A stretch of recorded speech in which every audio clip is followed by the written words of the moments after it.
Want it? Come get it. Several secret agents meet at a hotel in Italy to retrieve a hard drive containing intel and capture Derek Mitchell, a former CIA analyst. They successfully accomplish their mission, but as they make their way out of the hotel, the van waiting for them outside suddenly explodes.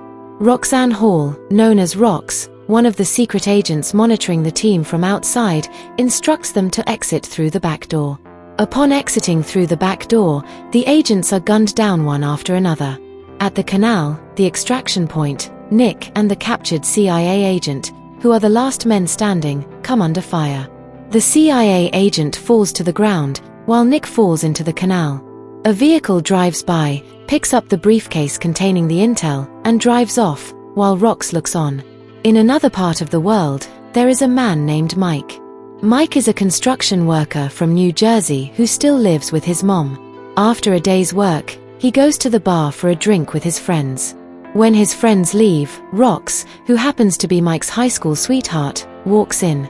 They catch up on old times, and Rox offers to take him somewhere. She takes him to one of their old hangout spots from school days. There, Mike plays Rox's favorite song from his phone, and in what seems like a romantic moment, Rox injects him with a tranquilizer. Hours later, Mike wakes up in a luxurious hotel in London.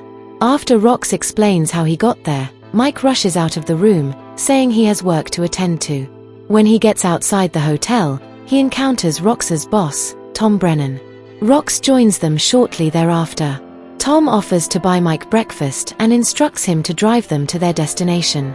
On the way, Mike learns that they are secret agents working for the Union. Rox briefs him on the upcoming mission, which involves retrieving the intel, and then they take him to the Union.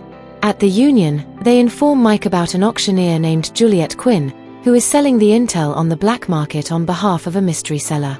They have only 2 weeks to acquire the intel. To achieve this, they need someone who is clean, without any history, essentially a nobody like Mike. The Union recruits Mike and begins training him for the task ahead. Due to the urgency, Mike undergoes intense training that would normally take 6 months, all within just 2 weeks. They also give him a new identity, Ed Weston. Later, the Union sends Mike to a blind auction with $5 million to secure the opportunity to bid on the intel auction. The Union monitors his movements and communicates with him. They lose connection when a man approaches Mike, asking him to turn off his earpiece and follow him. When they lose contact with Mike, Rox goes in search of him.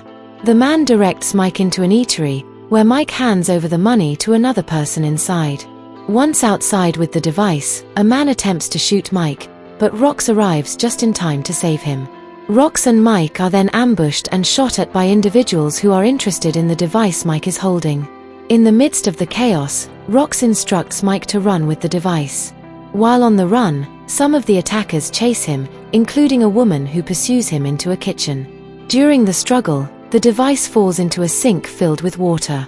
As the woman is about to strangle Mike, Rox arrives and rescues him. However, when they return to the Union, the device is reported damaged.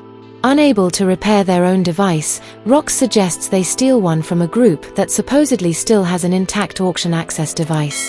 Out of the 5 groups, China, North Korea, Syria, Russia, and Iran, the Union decides to track down North Korean mercenaries in hopes of acquiring their auction access device. The Union infiltrates the North Koreans and successfully retrieves their device. However, as they prepare to leave, they discover that the Union's communication expert, Athena, has been murdered in the van. On her body, they find a note warning that the BT Tower, where the Union is based, is in danger. As feared, the team watches from a distance as the BT Tower goes up in flames. While in the van, Tom, who survived the explosion with some of the Union's members, calls the team and instructs them to part ways and wait for further instructions. The next day, the team regroups for the auction. While Tom bids with CIA money, the foreman works on tracing Quinn's location and directs Rox and Mike, who are already on the move, accordingly. When they reach Quinn, Rox requests the intel. Quinn takes them to her place and hands them a briefcase containing it. As they are about to leave, someone knocks at the door. It turns out to be Nick Faraday, one of the 6 Union agents they believed was dead. Nick warns them that they are in serious danger and urges Rox to let him in. During Rox and Nick's discussion, Mike discovers that Nick was Rox's husband.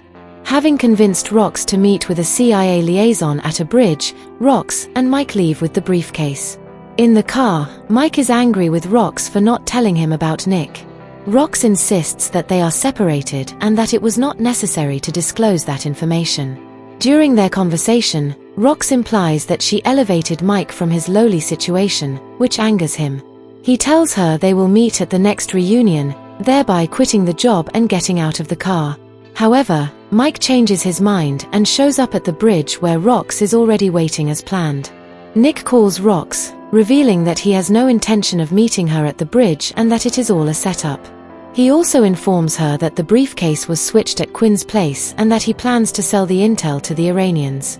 Soon, the CIA and their team meet Rox and Mike at the bridge and demand that they hand over the briefcase and get on the ground. Rox tricks them and manages to escape with Mike.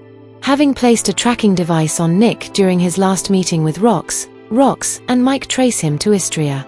While Mike waits at a safe distance, Rox interrupts the deal with the Iranians, causing them to withdraw. As soon as they pull out, Rox signals Mike, who arrives on a motorbike and retrieves the briefcase. Quinn, who accompanied Nick with her men, also withdraws, leaving Nick alone with Rox. Nick flings the tablecloth, distracting Rox, then kicks her to the ground and runs off. Meanwhile, Mike is chased by the Iranians, who are trying to retrieve the briefcase. During the chase, Mike ends up on scaffolding on a rooftop, where he nearly gets killed if not for Rox's intervention. As Rox and Mike make their way out, having eliminated the Iranians in their path, Nick ambushes them and holds Rox at gunpoint. He threatens to kill Rox if Mike doesn't hand over the intel. A few Iranians appear, distracting Nick and making it possible for Mike to run away with the briefcase. While Mike is on the run, Rox steals a car and chases after Nick, who, by chance, manages to get hold of the briefcase again. Rox and Mike soon reunite and catch up with Nick at the dock. Rox instructs Nick to surrender, but he chooses to die rather than go to jail. When he attempts to kill her, Rox is left with no other option but to shoot him. Mike manages to attend his friend's wedding, and Rox joins him there. They both reflect on how worried they were about each other during the mission, which reveals their genuine care for one another. As they are about to sneak into a janitor's closet, Tom shows up and offers Mike another job. For more videos like this, please subscribe to our channel. It's a small click for you, but it means a lot to us. Thank you for watching. Hope to see you in our next video.